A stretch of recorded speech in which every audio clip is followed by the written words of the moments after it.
unanifanya mimi umenishika. Mimi najitolea na kununulia uniform uende shule, utaki kwenda shule. Sasa leo twende kwa wenzio.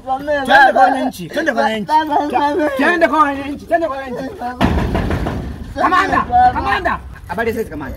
Awali ya yote mimi hafani nisikupotezee muda. Mimi ni mzalendo. Kwa sababu serikali ambao ndio wenyewe mmeamua kutusomeshia watoto bure. Nikisema huyu mtoto kwa nini mimi namnunulia kila kitu lakini hataki kwenda kusoma kwenye elimu ya bure ambao serikali imeamua tusome watoto wetu wasome bure. Nikaona ni hasara. Kwa hiyo mimi nikaamua nimlete huko. Alafu kama ikiwezekana nyewe mumpige kwa sababu hata dispensary si mnajenga nyewe huduma za kiafya mnatupa sisi hiyo. Kwa sababu hata mkimpiga kiumia mtajua namna ya kumtibu. Mimi sasa imenishinda hiyo. Umemleta serikalini kwa sababu anachezea vitu vya kiserikali. Wewe serikali unaheshimu vizuri. Vizuri ndio maana nimemleta mtoto. Na una hofu nzuri kabisa na serikali. Na hofu kabisa, na hofu. Na naiamini serikali yangu. Sawa.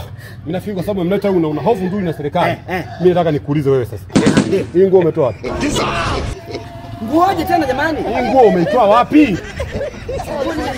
Nimeitoa wapi tena? Nimeitoa wapi tena jamani? Kivipi yani? Hauji nguo hii ya kijeshi. Na umevaa raia wa kawaida. God have mercy upon us. Unaheshimu serikali kweli? Sasa tumalize kwanza la mtoto kwanza. Sasa wewe unaonekana wewe mwenyewe haujanyooka, huna adabu huko kichwani. Mimi nimenyoka jamani. Mimi mtoto umevaa mavazi yetu. Mimi kipengele sina kipengele nacho huyo mtoto. Sasa huyu mtoto tunaachana naye kwanza. Tunakutibu wewe. Sawa. Huyu babako naye inaonekana hajakaa vizuri. Anavaaje nguo zetu anakuja kushtaki wewe. Ndio una akili ndio wanaoheshimu serikali wanavaaga hivi. Sasa huyu ndio anabaki, si ndio? Hatubaki naye huyu. Baba,